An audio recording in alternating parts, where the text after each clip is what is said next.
During our family vacation, they made me eat alone, like I didn't belong at all. My name is Clara Whitmore. I'm 29 and work as a nurse in Portland. My husband, Ethan, had been begging me to join his family's yearly beach trip in South Carolina. He said it would be fun, that his mother and sister were finally warming up to me. I wanted to believe him, even though every time I'd been around them, I'd felt like a guest who overstayed her welcome. When we arrived at the beach house, everything looked perfect on the outside. White porch, ocean breeze, the smell of salt and grilled food in the air. But the moment Deborah, Ethan's mother, saw me, I caught that same fake smile she always wore, tight and polite. His sister Lila hugged Ethan, barely nodded at me, then turned back to her phone. I told myself to stay calm, that maybe I was just tired from the flight. That first evening, everyone gathered around the long dining table covered with seafood, wine glasses, and laughter.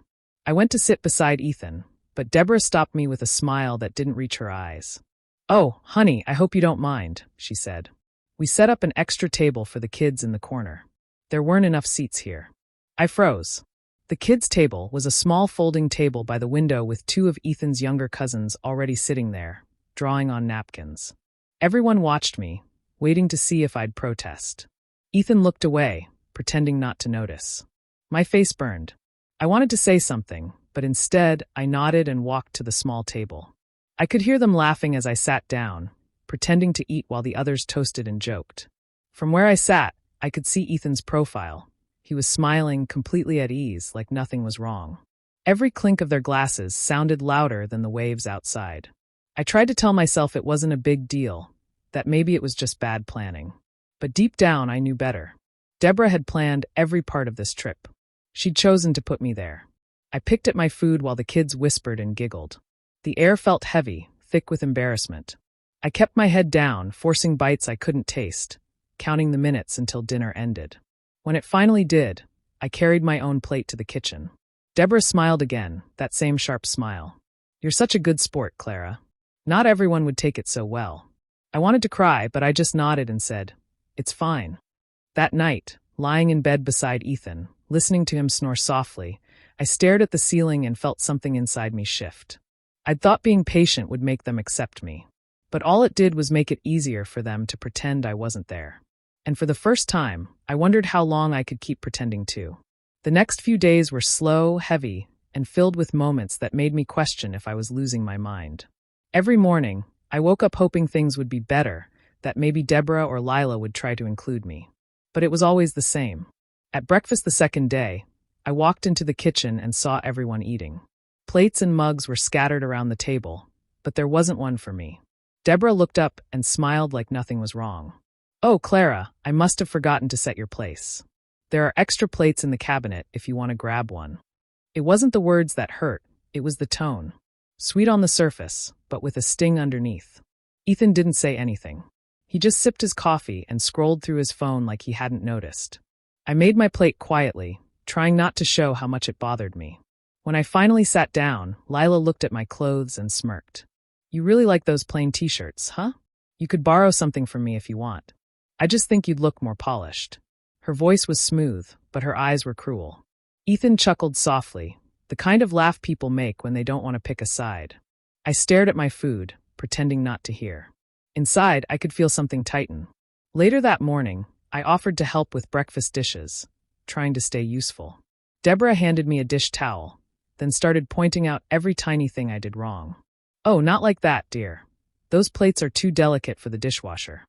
A few minutes later, "You're scrubbing too hard on that pan. You'll ruin it." No matter what I did, she had something to correct. By lunchtime, I started keeping to myself. I'd sit on the porch, watching the waves while everyone else chatted in the living room. I could hear them laughing, the sound drifting through the open windows, but no one called for me to join. It was like I didn't exist. One afternoon, I asked Ethan if he'd noticed how his family was treating me. He sighed and rubbed his forehead. "Clara, you're reading too much into things. Mom forgets stuff all the time. Lila's just teasing. You can't take everything so personally." That one sentence cut deeper than anything Deborah or Lila had said. It meant he saw what was happening and chose to excuse it. That night, I sat beside him at dinner, quiet while everyone else talked over each other. When I tried to add something to the conversation, Deborah spoke louder, cutting me off. Lila laughed at something Ethan said, leaning closer to him, like I wasn't even there. Afterward, I stood at the sink washing dishes alone. I could see my reflection in the window, tired eyes, fake smile, hands shaking. It hit me then, this wasn't an accident. They weren't forgetting me. They were pushing me out on purpose, and Ethan was letting them do it. By the end of the third day, I stopped trying to fit in. I moved quietly through the beach house like a shadow, polite but distant. And though no one said it aloud, it felt like everyone agreed on one thing: Clara didn't belong. On the fourth night of the trip, Ethan said his mom had made dinner reservations at a fancy seafood restaurant by the pier.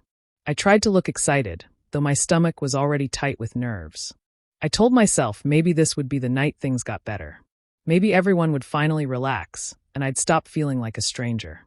The restaurant was beautiful, soft lights, the smell of butter and salt in the air, waves crashing just outside the windows. The hostess led us to a long wooden table surrounded by laughter and chatter. But as soon as I counted the chairs, I noticed there were only 8 seats. There were 9 of us. Before I could say anything, Deborah smiled sweetly and said, "Oh, it's fine. Clara won't mind sitting by the window. She loves the ocean view." Her voice was cheerful, but I could see the look in her eyes, calculated, certain I wouldn't argue. Everyone paused for a second, like they were waiting for me to speak. Ethan gave a nervous laugh.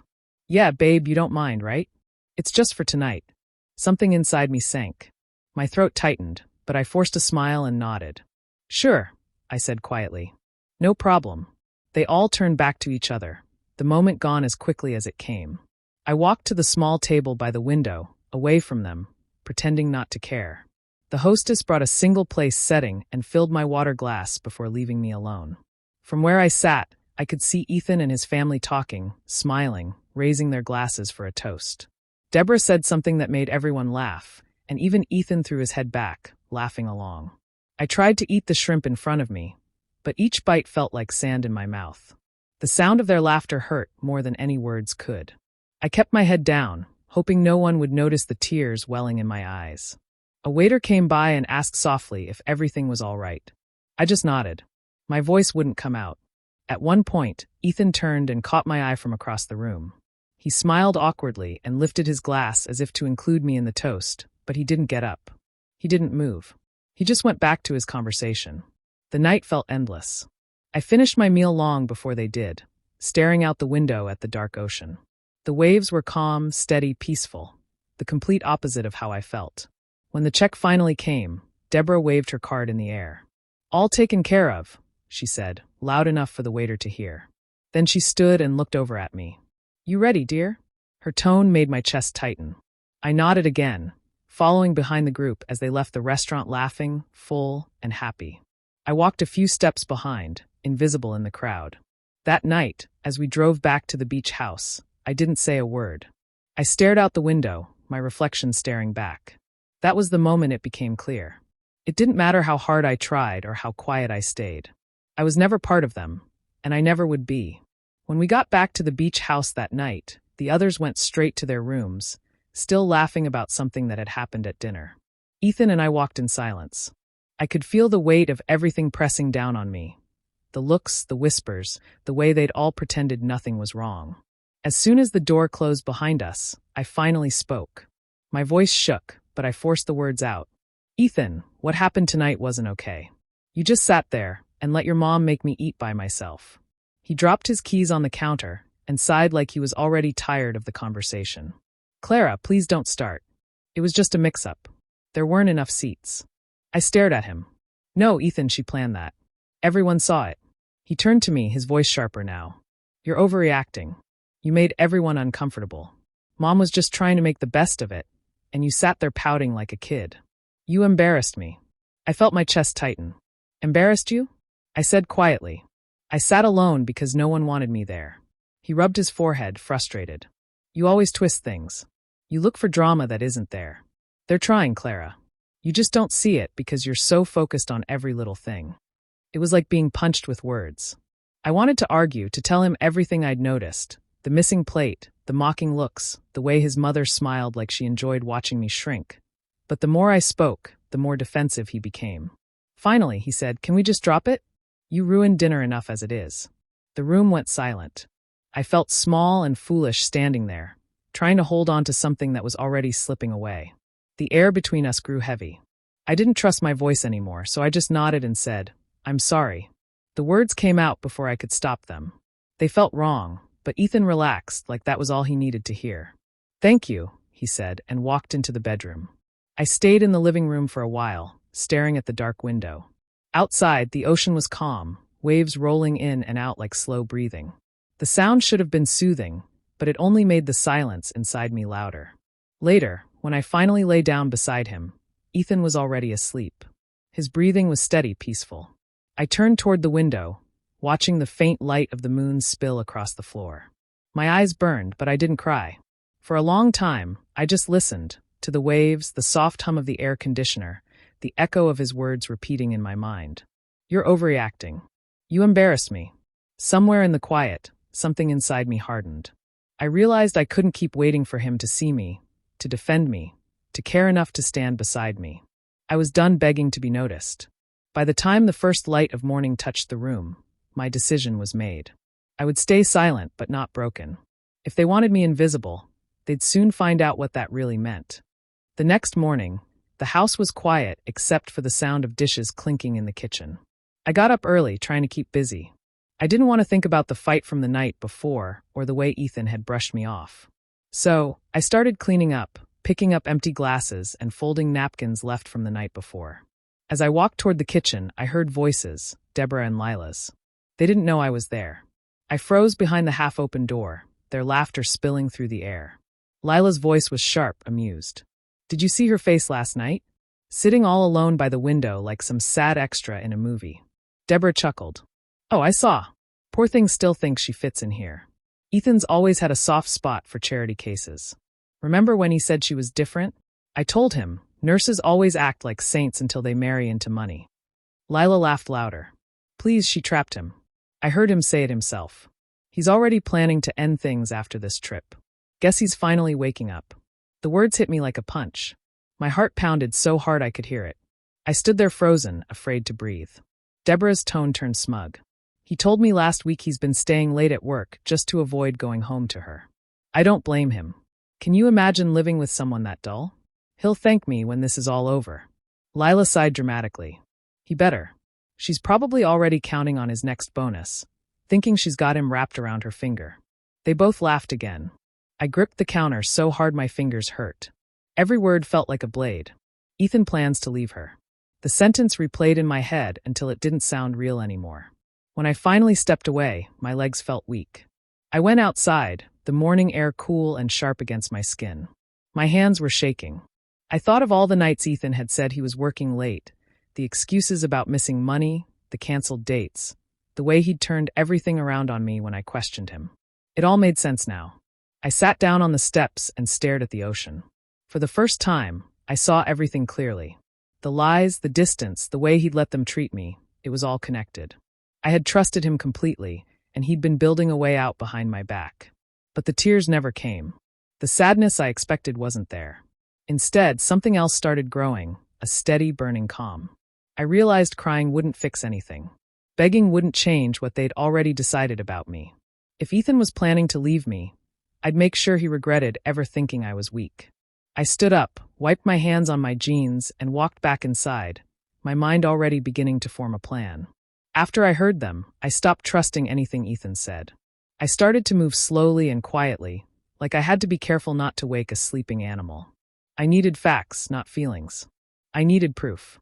The first thing I did was look for his phone when he left it charging on the kitchen counter. I didn't read everything at once. I took pictures of messages that mattered. Short, careless texts between Ethan and a woman I had never heard of, receipts for payments I didn't recognize. I found emails tucked into an old folder on his laptop, booking confirmations, a lease agreement in someone else's name, notes about money transfers. Each small file was a nail. Next, I checked the bank account we shared. I already knew some things from memory. How I had covered the vacation costs when Ethan said his bonus was delayed. Seeing the statements made it real. There were monthly transfers labeled for rent and utilities that didn't match anyone in our household. Some payments went to a name I later matched to the woman Lila had mentioned. The numbers were not huge, but steady. Someone else was getting money from him every month. I copied everything onto a thumb drive and printed the most damning pages. I took screenshots of conversations and saved the receipts. I made a small folder and labeled it clearly. I did not tell anyone. I kept it hidden in the lining of my suitcase, under the sweaters no one would touch. All the while, I kept smiling. I put on the same calm face I had used for years when people wanted to believe I was okay. I laughed at jokes, helped with towels, poured drinks, and pretended to enjoy the sunset. I carried my phone less and kept my hands in my lap more. The quiet became my shield.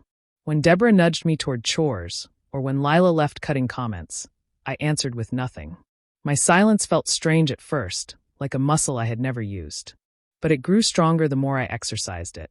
I also started asking small questions, soft and casual, watching Ethan's reaction. "Did you get a work email this morning?"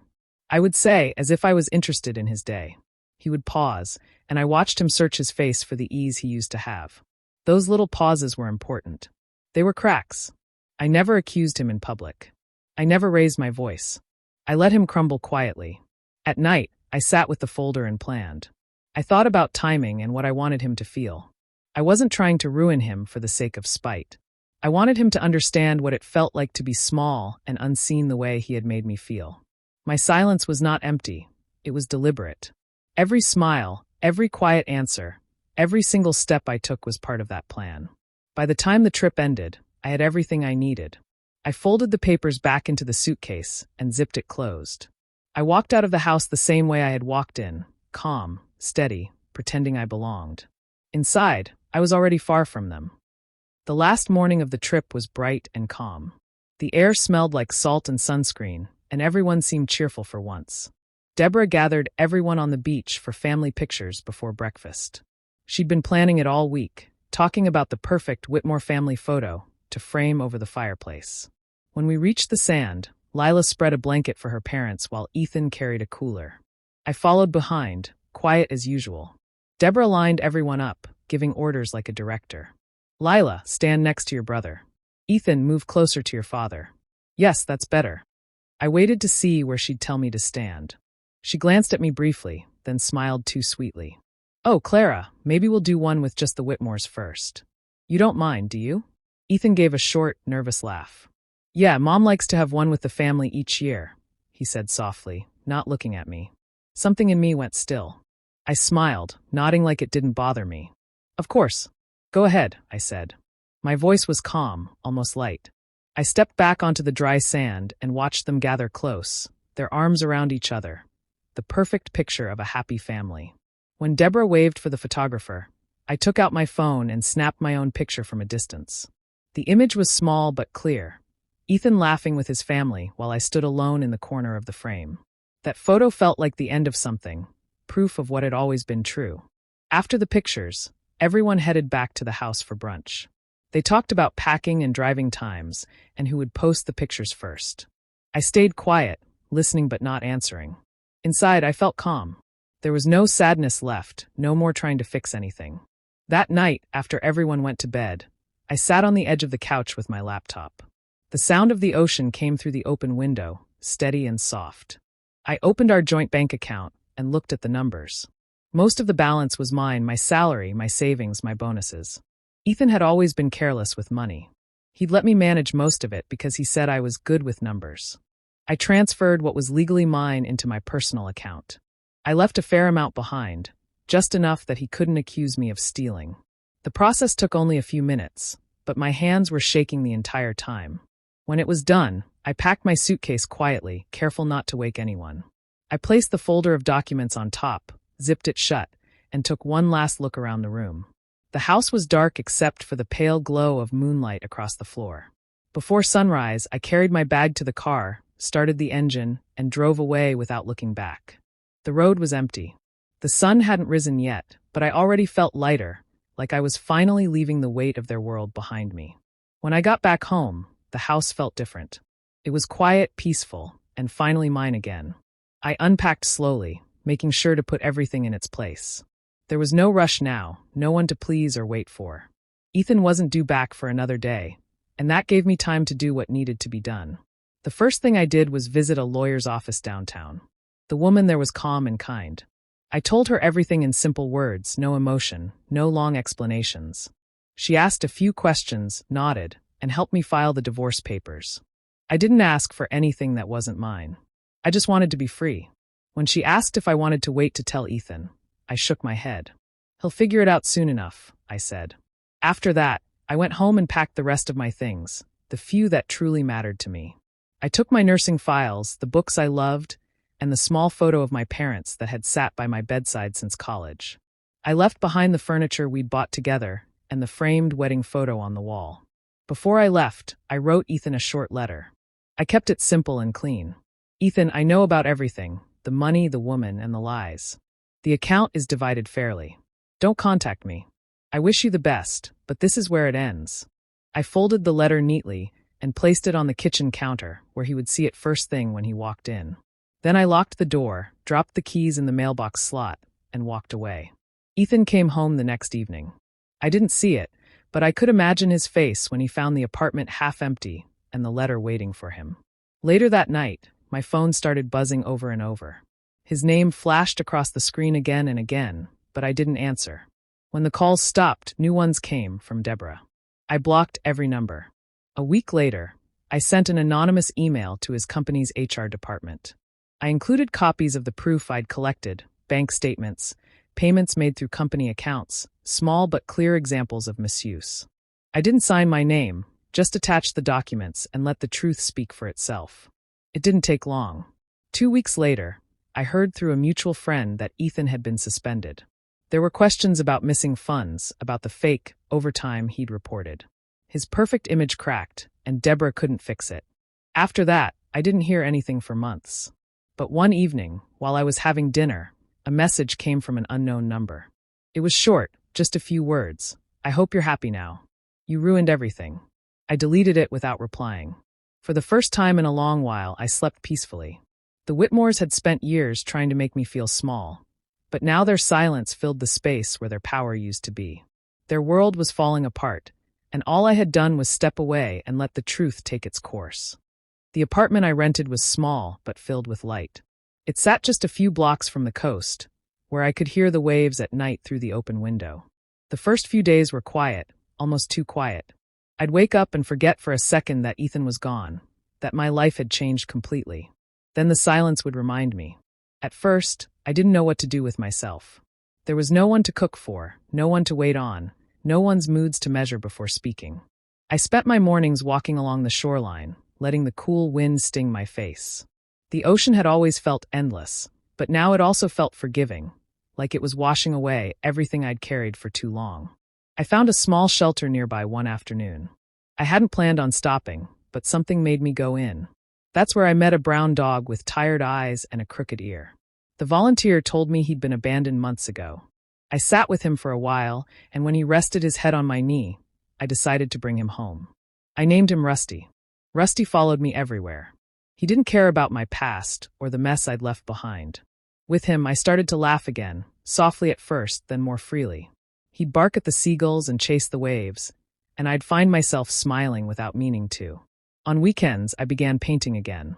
I hadn't touched a brush in years, not since nursing school. I bought cheap paints and a small canvas and set them up by the window. My hands felt clumsy at first, but soon the colors began to flow. I painted the sea, the sunsets, and sometimes just the shapes of my thoughts. The silence that had once felt heavy now felt peaceful. One evening, I got a call from a number I didn't recognize. When I answered, it was my brother, Mark. We hadn't spoken in years after a falling out that never should have lasted as long as it did. He said he'd heard about the divorce from someone back home and wanted to see how I was doing. I didn't expect how comforting his voice would sound. We started talking regularly, and soon he came to visit. We sat by the water one afternoon, eating sandwiches and talking about everything we'd missed. He didn't ask for details about Ethan, and I didn't offer any. He just said, "I'm proud of you for getting out."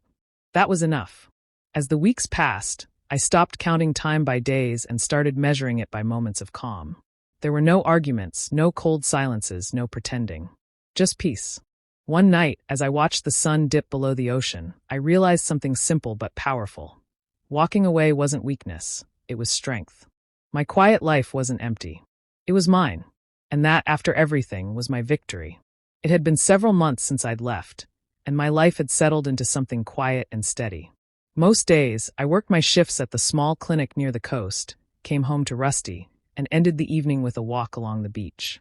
The noise of my old life had faded into the distance, replaced by the simple rhythm of calm days. One afternoon, I found an envelope in my mailbox.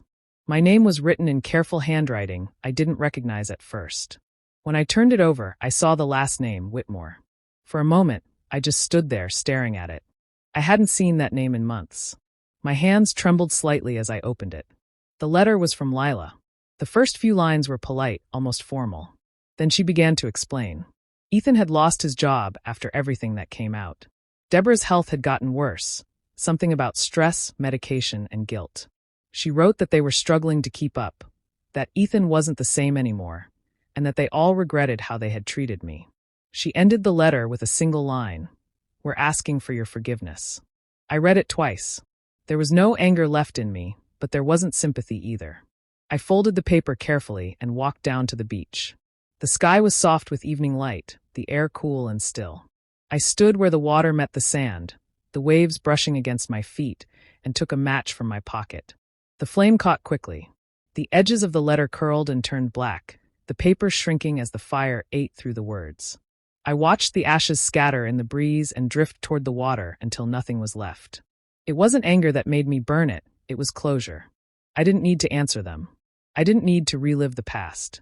As the sun began to set, I sat on a piece of driftwood and watched the waves pull the ashes into the tide. I thought about everything that had happened, the dinners, the silence, the lies, and how far I had come since then. I realized that revenge wasn't about destroying someone else's life. It was about reclaiming your own.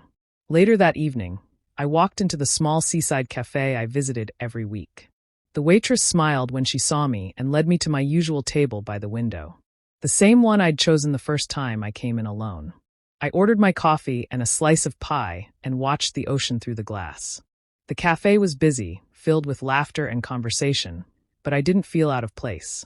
Sitting alone didn't feel lonely anymore. It felt right. I took a sip of my coffee, warm and rich, and smiled to myself. This time, no one had made me sit alone. I had chosen it, and for the first time in a long while, that choice felt like freedom.